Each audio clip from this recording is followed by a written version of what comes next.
Halo, saya Frey. Setelah mendengar penjelasan dari 3 video sebelumnya, saya yakin rekan-rekan sudah lebih memahami tentang inspeksi pangan berbasis risiko. Kita sudah mengulas tentang 4 tahapan inspeksi pangan berbasis risiko, yaitu profil pangan dan mitigasi bahaya pangan, serta ukuran bisnis dan riwayat ketidaksesuaian yang menentukan risiko bisnis. Nah, di video ini, saya mengajak Anda untuk memahami cara menghitung total skor risiko tempat pengelolaan pangan atau TPP.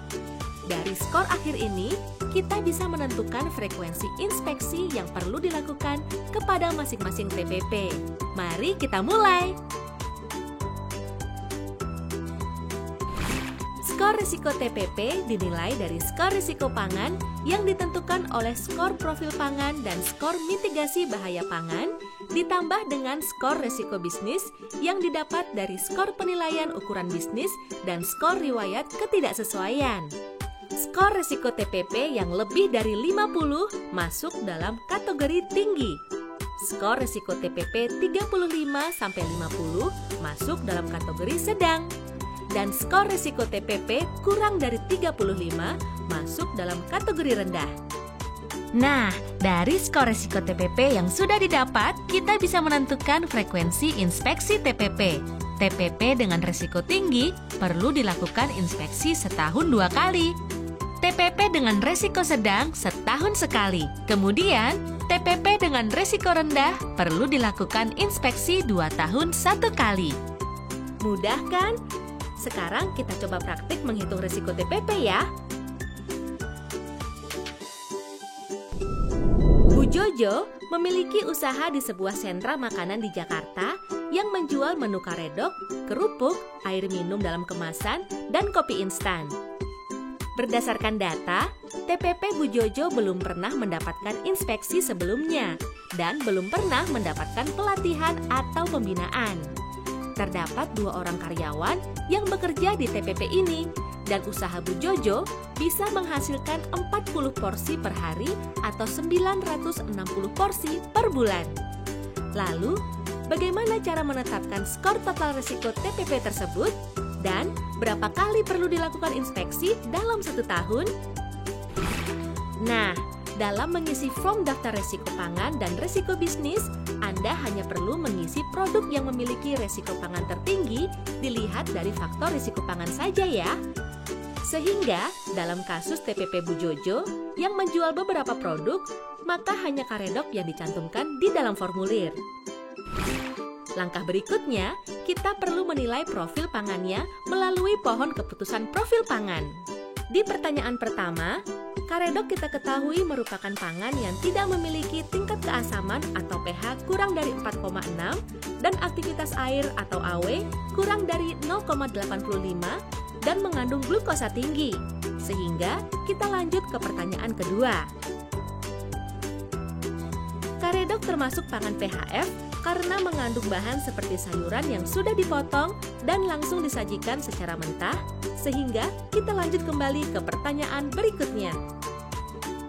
Di pertanyaan ketiga, karedok diketahui memiliki kombinasi tingkat keasaman atau pH lebih dari 4,6 dan aktivitas air atau AW lebih dari 0,85, sehingga jawabannya adalah ya.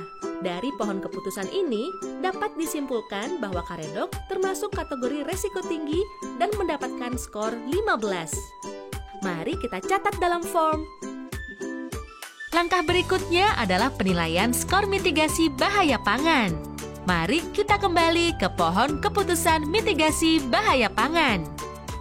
Karedok adalah pangan yang dikonsumsi secara langsung dalam kondisi mentah atau tidak melalui proses yang dapat mengurangi bahaya sebelum dikonsumsi.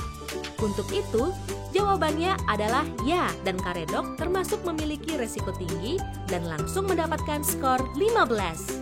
Total skor risiko pangan didapat dengan menambahkan skor profil pangan yaitu 15 ditambah dengan skor mitigasi pangan 15. Sehingga didapatkan total skor risiko pangan 30. Cukup mudah ya? Sekarang kita lanjutkan ke penilaian skor risiko bisnis. Rekan-rekan sanitarian masih ingat kan dari mana kita mendapatkan skor risiko bisnis? Ya, Anda benar. Skor risiko bisnis ditentukan oleh ukuran bisnis dan riwayat ketidaksesuaian. Untuk menentukan skor ukuran bisnis, mari kita kembali ke tabel ukuran bisnis dari pembelajaran sebelumnya. Mengamati dari tabel ini, TPP Ibu Jojo yang memiliki 2 orang karyawan dan menghasilkan 960 porsi per bulan termasuk usaha sedang dan mendapatkan skor 15. Langsung kita catat di kolom ukuran bisnis ya. Selanjutnya adalah penilaian riwayat ketidaksesuaian. Rekan-rekan masih ingat kan? Prinsip riwayat ketidaksesuaian adalah semakin banyak ketidaksesuaian dengan persyaratan, semakin meningkat pula resiko pangan yang dihasilkan. Rekan-rekan juga pasti masih ingat tentang beberapa kondisi riwayat ketidaksesuaian yang menentukan skor risikonya. Apakah tinggi, sedang, ataupun rendah? Nah, karena TPP Bu Jojo belum pernah mendapatkan inspeksi sebelumnya, dan pengelola dan penjamah belum pernah dilatih atau diberikan pembinaan, maka dalam penilaian riwayat ketidaksesuaian termasuk dalam resiko tinggi dengan skor 15. Mari kita catat skor 15 di kolom penilaian. Sehingga total skor resiko bisnis yang didapatkan dari skor ukuran bisnis 15 ditambah dengan skor riwayat ketidaksesuaian 15, totalnya adalah 30.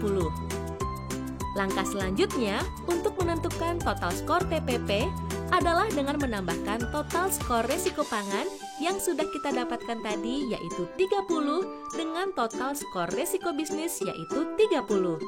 Dengan demikian, total skor resiko TPP milik Bu Jojo adalah 60. Lalu, bagaimana kita bisa tahu total skor ini ada pada kategori resiko yang mana dan berapa frekuensi inspeksinya ya?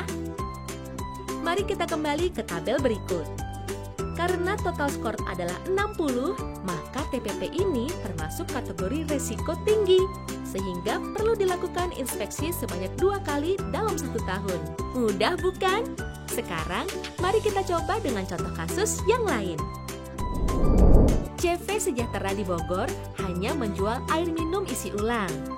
TPP ini memiliki 1 orang karyawan dan menghasilkan 80 galon per hari atau 2.400 galon per bulan.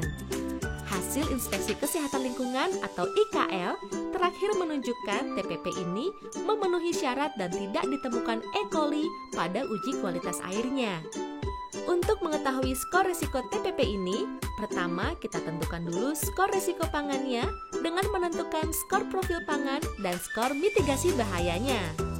Pada langkah penentuan skor profil pangan, CV Sejahtera mendapatkan skor 15, mengingat produk yang dihasilkan memiliki pH di atas 0,46 dan AW di atas 0,85.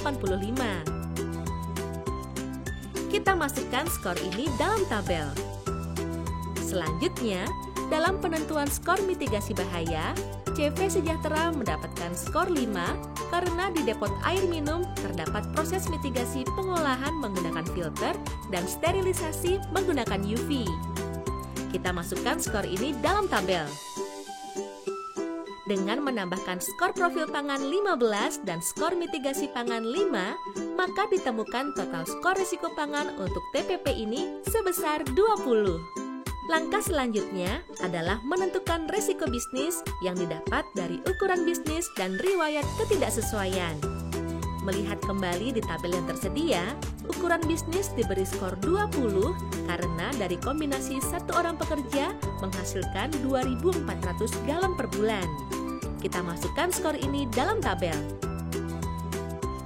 Untuk penilaian riwayat ketidaksesuaian, karena hasil inspeksi terakhir di CV Sejahtera ini memenuhi syarat, maka mendapatkan skor 5. Kita masukkan skor ini dalam tabel. Sehingga total risiko bisnis adalah 20 dari skor ukuran bisnis, ditambah dengan 5 dari skor riwayat ketidaksesuaian. Jumlahnya adalah 25. Nah, dari skenario ini, maka total risiko depot air minum CV Sejahtera adalah 20 dari skor risiko pangan ditambah 25 dari skor risiko bisnis, sehingga total risiko TPP-nya adalah 45. Dengan total skor risiko TPP 45, maka CV Sejahtera termasuk dalam kategori risiko sedang dan perlu mendapatkan inspeksi setahun sekali. Dari video ini, kita belajar bersama bahwa tingkat risiko suatu TPP bukan hanya dinilai dari hasil inspeksi terakhir, tetapi terdapat faktor-faktor lainnya yang mempengaruhi, yaitu risiko pangan dan risiko bisnis.